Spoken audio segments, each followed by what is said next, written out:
Assalamualaikum warahmatullahi wabarakatuh. Hello everyone, adik-adik kelas 12 maupun adik-adik yang telah lulus kelas 12. Di sini kita akan membahas tentang prediksi SIMA UI 2022 soal bahasa Inggris. Oke, kita langsung saja ke soal nomor 11. Soal nomor 11 ini berdasarkan teks yang cukup panjang, tapi kita langsung saja membaca soal dulu. Langsung ya. Soal nomor 11. Why is the Prince Clemens von Metternich is an important figure as explained in the third paragraph? Nah, kalau ketemu soal kayak gini, ini kan sudah dispesifikkan langsung ke third paragraph atau paragraf ketiga. Dan cara paling cepat adalah dengan scan kata-kata the Prince Clemens von Metternich ini. Ya, coba kita lihat di paragraf ketiga.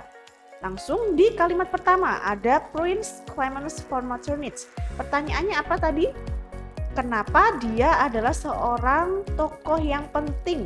Gitu. Dijelaskan di paragraf 3 itu seorang tokoh yang penting. Kenapa tuh? Coba kita baca ya. The Prince Clemens von Metternich, who directed Austria's foreign policy from 1809 until 1848, was the dominant political figure within the Confederation. Nah, di sini dikasih keterangan bahwa dia adalah dominant political figure atau tokoh politik yang dominan gitu ya di dalam konfederasi tersebut. He waged a decades-long campaign to prevent the spread of revolution in Europe by seeking to restore much of the political and social order that had existed before the French Revolution. Artinya adalah dia berperang selama beberapa dekade untuk mengkampanyekan bahwa dia ingin mencegah penyebaran revolusi di Eropa dengan mencari perbaikan, dengan mencari untuk memperbaiki susunan politikal dan sosial yang telah ada sebelum revolusi Prancis. Nah, di sini kalau misalkan kita simpulkan, apa sih yang dia lakukan hingga dia dianggap sebagai important figure atau tokoh yang penting? Yaitu dia mempertahankan perdamaian.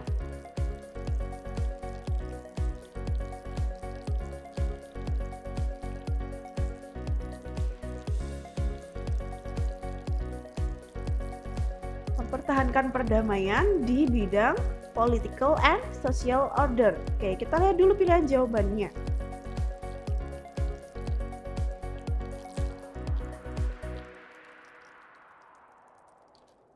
Yang A, he was a very strong political figure as the leader of Austria Kingdom.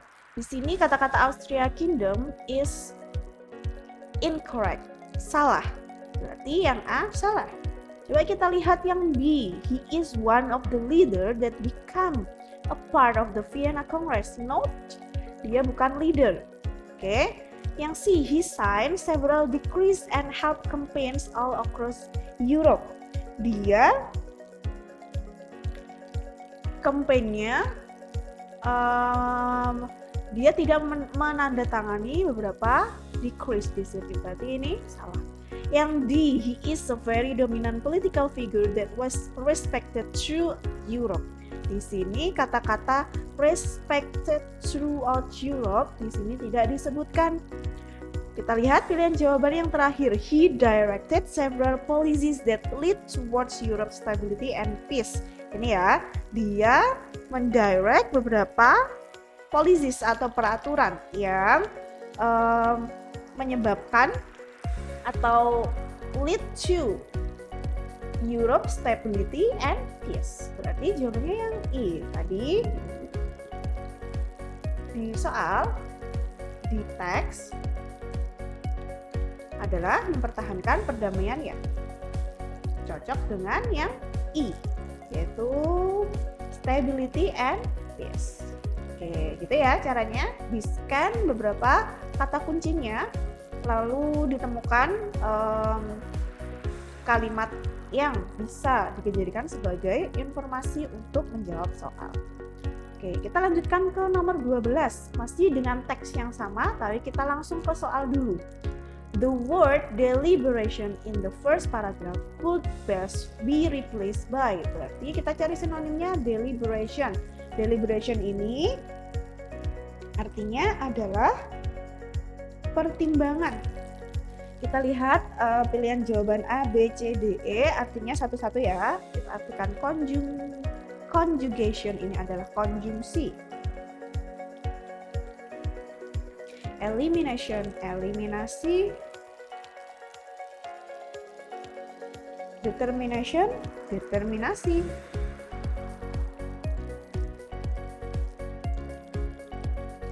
Unification ini dari kata unite ya. Artinya apa unite? Menjadi satu gitu ya, kesatuan.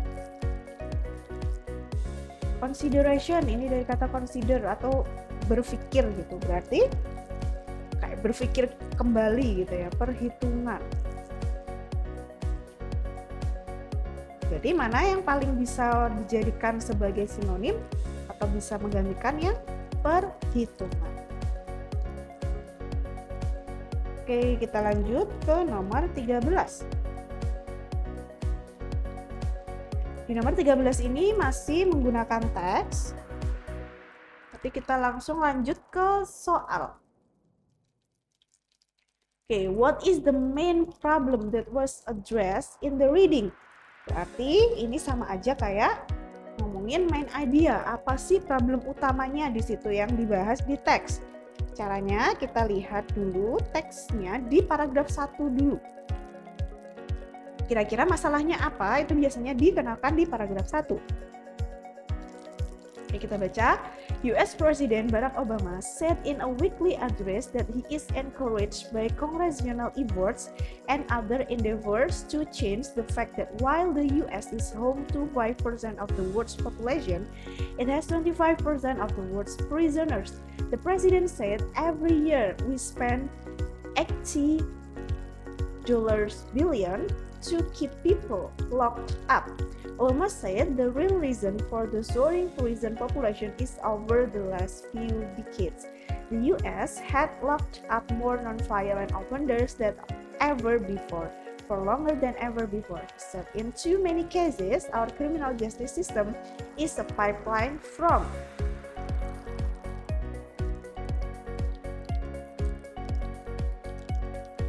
for longer than before.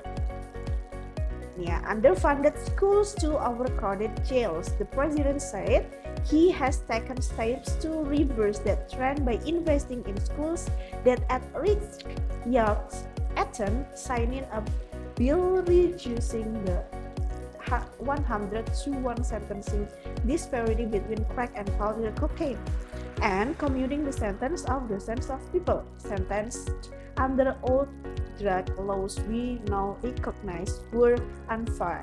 Oke, di sini bisa kita lihat ada satu masalah di sini bahwa US itu adalah memiliki populasi yaitu 5% dari populasi dunia. Tapi dari 5% ini 25%-nya itu adalah prisoners. Berarti tahanan. Nah, di mana untuk membiayai tahanan itu dibutuhkan $80 miliar setiap tahun. Oke, masalahnya itu ya. Lalu apa lagi yang menjadi masalah?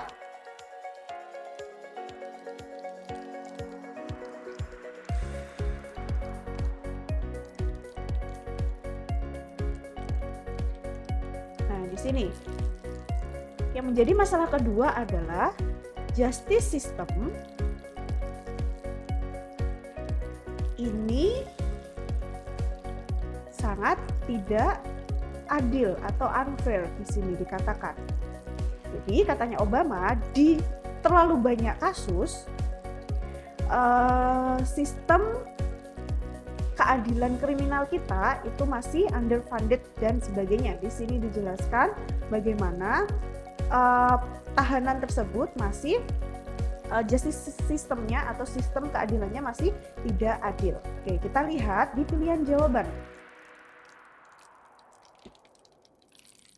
What is the main problem that was addressed in the reading? Kita lihat pilihan jawaban A, overpopulation of USA prison due to flaw in the justice system. Nih, kata kuncinya overpopulation, ya kan? Tadi ada 5% dari penduduk dunia.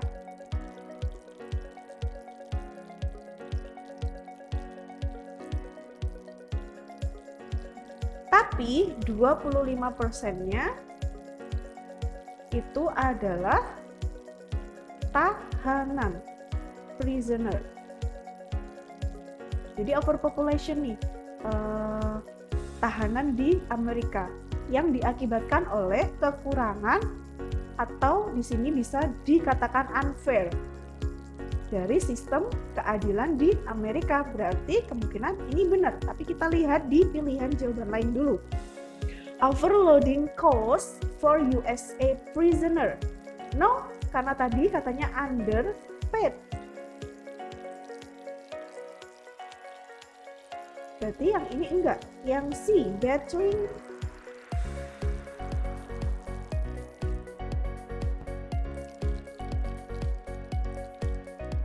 Yang C, battling prescription drug and heroin abuse in USA. Ini adalah salah satu kasus yang ada ketidakadilan dalam sistem keadilannya. Tapi ini bukan masalah yang utama. Masalah utamanya adalah di overpopulation ini tadi. Jadi yang ini kurang tepat. Yang di Presiden Obama struggle to combat high crime rate in the USA. Ini kemungkinan iya, tapi dilihat lagi bahwa masalah utamanya ada di pendanaan, di mana pendanaan tersebut karena overpopulasi. Nah, overpopulasinya itu diakibatkan oleh justice system yang tidak adil gitu. Jadi, ini bukan masalah utama, sama seperti yang C. Yang E, crime rate and the incarceration rate that lead towards prison sentence in USA. Ini juga sama kayak yang di bukan crime rate-nya, tapi lebih ke bagaimana pendanaan overpopulation yang diakibatkan oleh sistem keadilan yang masih kurang, masih ada kurangnya gitu, belum sempurna. Berarti jawabannya yang A. Main problemnya adalah overpopulation of USA prison due to flaw in the justice system. Itu ya. Oke, kita lanjutkan nomor 14. Masih dengan teks yang sama, kita langsung lihat ke soal. Where do you most likely to find this reading? Di mana kemungkinan kamu menemukan bacaan seperti itu? Kalau kita lihat dari cara penulisannya, di sini banyak memasukkan pendapat dari interviewee, di mana interviewnya adalah Barack Obama. Ya, he said, dan he said. Kalau seperti itu, banyak ya, he said. Terus di paragraf 2 juga, di paragraf 2 ada he said juga. Nah, di paragraf 3 juga masih banyak sekali pendapat-pendapat yang dikumpulkan dari narasumber. Oke, berarti kalau sudah seperti itu, ciri yang pertama ya, kita lihat. Yang pertama itu terdapat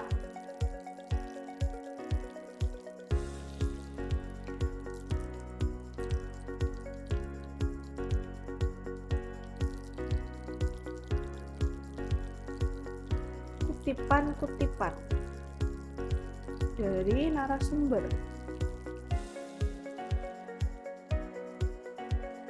Ini menunjukkan bahwa teks tersebut merupakan teks berita. Nah, sekarang teks berita ini biasanya dimuat di apa? Iya, newspaper atau koran. Oke, jawabannya yang koran. Kita lanjutkan ke nomor 15, tapi kita lihat dulu soalnya. The word legislation in paragraph 4, what is the best way to describe what it means? Legislation di paragraf keempat. Tanpa melihat paragrafnya sebenarnya harusnya kita tahu ya, legislasi itu adalah badan untuk membuat hukum. Badan pembuat hukum.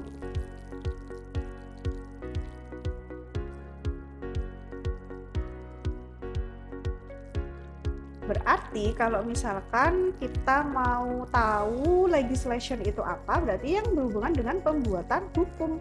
Coba kita lihat yang A, few people that have the power to make laws, not few people, bukan berhubungan dengan orangnya. Berarti yang ini salah. Yang B, the system of courts that interprets and applies law in legal cases. Sistem di pengadilan. Bukan ya, ini untuk pembuatan, bukan untuk pengaplikasian. Kita yang ke C, the process of making or enacting laws. Nah, ini nih jawabannya legislation. Kita coba lihat yang D, a dynamic structure interactive process where an impartial third party assists disputing parties in resolving conflict. Ini juga pengaplikasian, bukan pembuatan hukum. Yang A, person or institution often as a government institution with the authority to adjudicate legal disputes according to law. Ini juga untuk pengaplikasian, tapi salah. Oke, begitu dulu untuk pembahasan prediksi SIMA UI Bahasa Inggris part 1. Kita lanjut lagi di part 2. Wassalamualaikum warahmatullahi wabarakatuh.